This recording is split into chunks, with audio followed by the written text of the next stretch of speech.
Hello and welcome to our YouTube channel. आप सभी students का एक बार फिर से स्वागत किया जाता है। तो भाई एक बहुत ही बड़ी न्यूज़ निकल के आ गई है।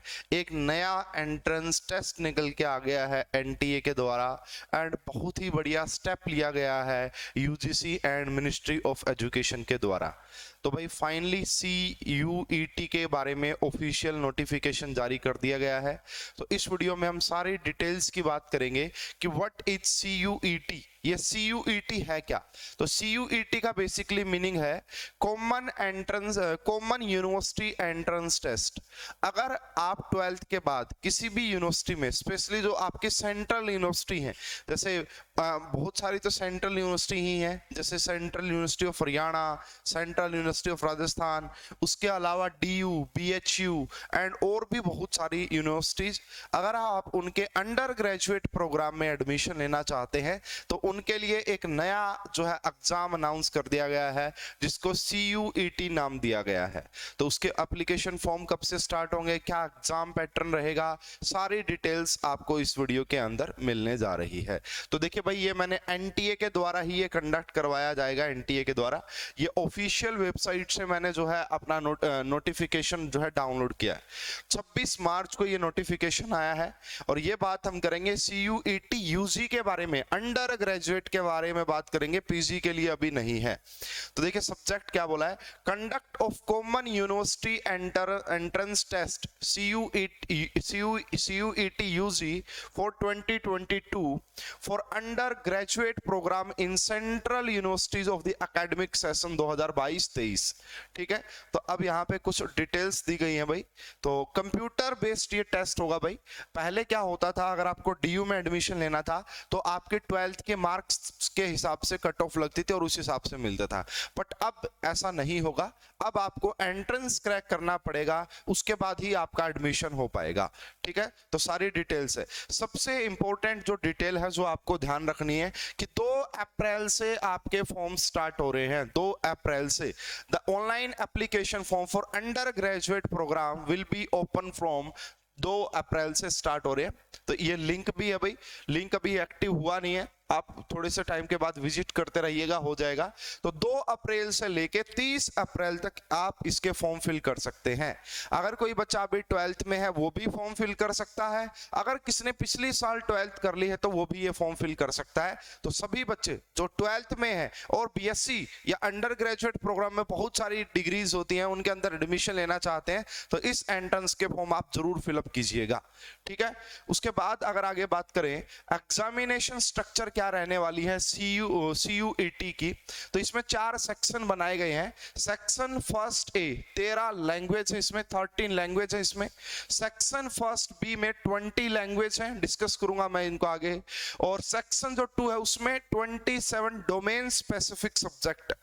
मान लीजिए किसी बच्चे को BSc के अंदर एडमिशन लेना है तो वो फिर साइंस के सब्जेक्ट ही उसके एंट्रेंस में पूछे जाएंगे, तो सारी डिटेल्स आएगी। एंड उसके बाद लास्ट सेक्शन 3 जो है वो जनरल टेस्ट भी रहेगा, ये बातें आपको ध्यान रखनी है। Choosing option from each section is not mandatory, जरूरी नहीं कि आपको हर सेक्शन से कोई न कोई चूज करना है। ठीक है, choice should be match the requirement of the desired university, वो यूनिवर्सिटी के हिसाब से सारी चीजें देखी जाएंगी। तो अब यहाँ पे सबसे पहले देखिए जो सेक्शन A था ना, भाई मैंने बोला था 13 लैंग्वेज होगी, तो उसके बारे में there are 13 different language, any of these language में बी चूजन। आप इनमें से कोई भी एक लैंग्वेज सिलेक्ट कर सकते हैं। इसके क्या पूछे जाएंगे, 40 questions to be attempted out of 50 in each language. तो 50 में से 40 क्वेश्चंस आपको अटेम्प्ट करने होंगे। Language to be tested through reading comprehensions based on the different types of passage, factual है ना, एंड ये नैरेटिव वगैरह, भाई ये तो लैंग्वेज है। तो 45 मिनट्स फॉर ईच लैंग्वेज लगेंगे, है ना, 45 मिनट लगेंगे 40 क्वेश्चंस को करने के लिए। उसके बाद सेक्शन जो फर्स्ट B था 20 लैंग्वेज होंगी। Any other language apart from these offered in this section we must be chosen, तो उन्हीं में से आप इसको कोई सिलेक्ट कर सकते हैं, ये भी बताया गया है। ये देखिए आपका भाई, ये नीचे जो स्टार लगा रखे ना, इनको नीचे एक्सप्लेन कर रखा है कि कौन कौन सी लैंग्वेज है। उसके बाद जो सेक्शन 2 था यानी कि subject oriented, there are 27 domain specific subject being offered under this section. A candidate may choose maximum of 6 तो आप कोई भी 6 सब्जेक्ट इसमें से चूज कर सकते हैं, ठीक है। 40 क्वेश्चंस वही है, एमसीक्यू टाइप के क्वेश्चंस ये रहेंगे, MCQ based on the NCERT class 12 syllabus only, यानी कि 12 से सिलेबस से रिलेटेड ही पूछे जाएंगे, 11 से सिलेबस से भी नहीं पूछे जाने हैं। तो वही है भाई, इसमें भी आपका 45 मिनट्स है। तो ये देखो, ये जो लैंग्वेज थी ना, वो स्टार लगा रखा था, वो क्या है, तो पहले जो लैंग्वेज 13 है ना, सेक्शन ए, फर्स्ट ए के अंदर तमिल, तेलुगु, कन्नड़, मलयालम, मराठी, गुजराती, ओडिया, बंगाली, आसामी, पंजाबी, इंग्लिश, हिंदी, उर्दू, ये सब आपका जो है लैंग्वेज फर्स्ट में रहती है। उसके बाद 20 लैंग्वेज है, अगर आप इनमें से कोई सिलेक्ट करना चाहते तो कर सकते हैं। देखिए ये आ गया डोमेन, जो आपका डोमेन स्पेसिफिक सब्जेक्ट, तो जैसे अकाउंटेंसी है, अगर आपको लगता है कि आपको बीकॉम करनी तो आप अकाउंटेंसी को चूज कीजिएगा। अगर किसी बच्चे को साइंस करनी तो वो केमिस्ट्री चूज करेगा, है ना, बायोलॉजी भी चूज कर सकता है उसके पास अगर मेडिकल होगी तो, है ना, मैथमेटिक्स चूज कर सकता है अगर उसके पास 12th में नॉन मेडिकल होगी तो। ये सब्जेक्ट आपको जो है करने पड़ेंगे। तो देखिए, a candidate can be choose a maximum of 3 language from section A, तो सेक्शन ए में से आपको 3 लैंग्वेज सिलेक्ट करनी हो सकती है maximum, and section first be taken together, दोनों को मिला के सेक्शन ए और सेक्शन बी दोनों को मिला के 3 लैंग्वेज, ठीक है। The third language choose needs to in 6th domain specific subject chosen by the candidate. The maximum number of tests to be taken remains 9 only.